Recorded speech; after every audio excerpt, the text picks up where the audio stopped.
I bring to you now our meteorologist, Pat Pagano. Good morning, Pat. And a good morning to you. So, Pat, temperature at my house was 44. It's a good thing the wind didn't die down till late, because otherwise it would have been even colder. But 44, and it's 45 here. No, now it just dropped to 44 at the station.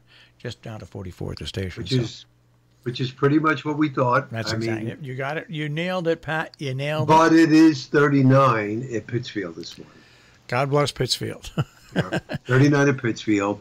Poughkeepsie coming in at 45. So now, and we're going to have a nice day today. Sunshine for like 65 to 70. If you notice haze, it's not haze. It's smoke way up above from the forest fires. Has made it all the way to the East Coast. So take a look out this morning. You'll see it. Looking out my window right now, and I can see it. Tonight, clear, cool, 45 to 50. So not quite as cool. Sunny, pleasant, mid-70s Wednesday. Partly cloudy. Mid to maybe upper 70s Thursday. Now, there will be a cold front coming in Thursday night and moving past us Friday morning. So, in the forecast, there's a chance of a shower, otherwise some sun, 65 to 70. The only way that will change, as far as a shower, is if the front were to slow up and allow the remnants of Sally to work up the coast, and then the front would sweep it all off on Friday, which would give us a little more rain Thursday night. It would not be Friday, it would be Thursday night. So we'll watch it, but I doubt very much if that's going to happen. All right. The weekend will be nothing short of fall-like. Even though it's the last summer weekend, it will be fall-like. We're looking for temperatures Saturday and Sunday to be between 60 and 65. And the nights will be in the 40s and even some 30s. All right. So we might see some smoke in the sky today. Yeah, there is smoke up there now. Take a look out. Well, I think we're going to play this song. Do you remember this group? And do you know what the name of the song is? Let's see. Listen here. The Sanford Townsend Band. Remember them? Vaguely. Smoke from a Distant Fire. So there you go. It's all about, it's not about forest fires. It's smoke from a distant fire. I do believe it talks about cheating on your spouse. You know, the smoke from that distant fire out of your relationship. You know. But I thought I'd play it for you anyways this morning. Oh, Pat. Yeah. Well, yes, I vaguely remember listening or hearing that song, but I'm not too familiar with that. But all right, so I thought you were going to play "Smoke It's in Your Eyes." No, that'll probably come up tomorrow if it's still here. Okay. So how would you? I'm sure it will be. Yes. How would you like to wake up in the morning and you go to? I turn on the station Facebook page and I covered a news story yesterday, which was a political story, and it made a lot of people happy, but it angered a lot of people. All right, and seeing as I was the first one to break the story, I got the brunt of the criticism and for the objective and people that liked it. But one of the funniest objections I ever saw was this morning was on my page. And that's somebody who didn't agree with my reporting on the story. And his last name is Miles. And all he posted was, I want to inform everybody that I am not related to Marshall Miles. So I sat there and I laughed. I said, well, that is a great way to, with a little bit of humor and a little bit of giving me the old twist, to say that I think your opinion stinks. But it was fun. I mean, I wish some of the opinions I got, Pat, but I thought that was pretty good. He was just letting people know my last name is Miles. I'm not related to Marshall Miles. That is very funny, though, when you think about it. That is funny.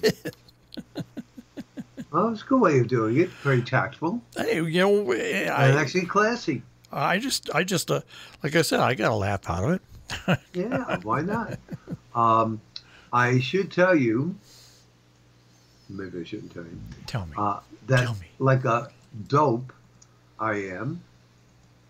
I stayed up to watch the premiere of Dancing with the Stars. After what you said about that show and the people that are going to be on it? Yeah. I was kind of curious. How is the show going to go on without an audience? How is the show going to go on with couples dancing with each other? I just very careful, and I wanted to see if they made any changes. Well, first of all, they separated the judges. They made, they made the table a lot longer. Big deal. Tyra Banks is the new MC. They let what's his name go, Bergerac. I don't think she got one line right, and she was reading off a teleprompter. She's terrible. That's one. Two, there's no orchestra. All the music is recorded. And they're using contemporary music for ballroom. I mean, but the songs they played for tango, I said to myself, how could somebody learning to dance even dance the tango? Here's what I want to know. Yeah. How come they're allowed to film? No audience. And that's why they got rid of the orchestra, obviously. Right. But still, the people on stage dancing. Yep. You don't see none of the dancers, the group. There were no group. Okay, dances. so nobody comes out at the same time, except for the two No, dancers. but the couples have to dance, and they touch and they hug. I'm assuming they didn't say anything, but I'm assuming that, they're being tested probably almost every day. That would be a problem. What else? The costumes, which normally were beautiful, were tacky. A real drop off in the costumes. I didn't see any couple except that young girl from Disney, I forget how old she is, who I thought was the best dancer last night. The judges, as usual, have much too much to say. And now, of course, Len is gone. And subbing for him is Derek, who I admire greatly as a dancer. As a judge and a personality, just the opposite. Can't stand him. He got much too much conceited and swell-headed. So they go on and on and on and on. And overall, I thought it was a big waste. To tell you the truth, I don't think I'll watch it again. That's it. They'll reel you back in next week. They'll reel you back in. They're not. I was extremely bored, disappointed, just didn't live up to my expectations. That show, in my opinion, definitely needs an overhaul. There's no doubt about it. But, that's it. You could take you have nothing to do, Marshall, you or any of our listeners, like there is really like nothing you want to watch on a Monday night, then turn it on and you'll have a laugh. Well, I went to bed. The Giants played their first game of the season last night in football. It started at 7, but it didn't matter. I knew what was going to happen, so I went to bed, and I woke up, and sure enough, they lost 26. I think it was 26-16, the score said. But I can't. I find it very hard to watch football or baseball with these empty stadiums and with fake fan noise and digital peoples that some of the network put in the stands. It's just plain stupid. And now, baseball's got a 60-game season, and now they've banned alcohol in the locker rooms for the teams that win the series and stuff, so because they can't spray one another. Right. Now they just banned alcohol, champagne, right? So what if a team wants to load up with all that carbonated apple cider, so the teams can celebrate? Is that banned too? Can they do that? Oh, you don't know. Is that banned too? I would think it would be banned. How are you just going to ban champagne? Well, as you're saying that, what I'm thinking about, when you get your haircut, you go to a barber, right? Yeah. Well, I don't know about where you are, but here, they are no longer allowed to use shaving cream and a hand razor to clean the back and your sideburns when you're almost done. Well, I have to say, I don't go to a barber. I go to a hairstylist. Right. Right. I do. I do. And when they cut my hair, they do it via clippers. There's no electric used at all. Right. And So those rules wouldn't even apply to me. And you know what I really like about the whole experience? Not only do I get my hair cut, and not only do they somehow, Pat, just by them working on my hair for some reason, they keep the gray from coming in. I have no idea how they do it, but my hair is still the color that I want it to be. But then to top it all off, you know what they do at the end? You know what they do at the end? They trim my eyebrows. They trim my eyebrows.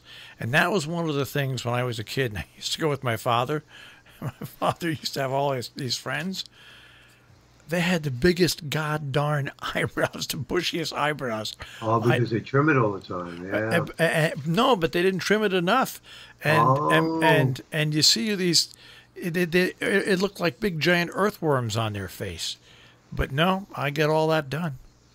I mean, the barber hairstylist I go to, because Kobe is also a hairstylist, still they won't let them use it no matter what. Even if you're just a hairstylist, you can't do that. He said that's one of the things they told us that we can't do.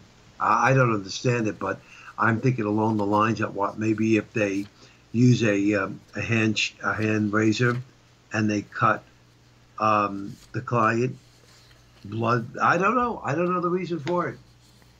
Well, whatever it is, there's some reason. We don't have to know what it is. We just know that there's some reason that they allow it. And if Dr. Fauci's right, we're gonna next year at this time we'll still be in it. Dr. Fauci. Right. I'm sure that our president has nightmares about him. I'm sure he does. He has. I'm sure our president has nightmares about a lot of people. Yeah, well, I just want to credit my friends at the Hilton Hunt Salon anyways. They do a good job. And we got a great barbershop here in Sharon, Smitty's Barbershop. You don't expect me to come up there, though, do you? No, but he's a great barber. He's got a great, and it's almost kind of like the old-fashioned times, except he knows how to cut people's hair, both young and old. Oh, okay. But he opened up after I long established my relationship with the folks over at Hilton Hunt. Otherwise, but anyways. But they have some magical thing they do that keeps my hair from turning gray, Pat. I love it. I don't know what it is, but whatever it is. It's pretty good. That's right. I'll speak with you tomorrow. All right. Take care, Bob. Take care, Pat. Pat Pagano this morning in the Weather Center checking our tri-state forecast here on Robin Hood Radio.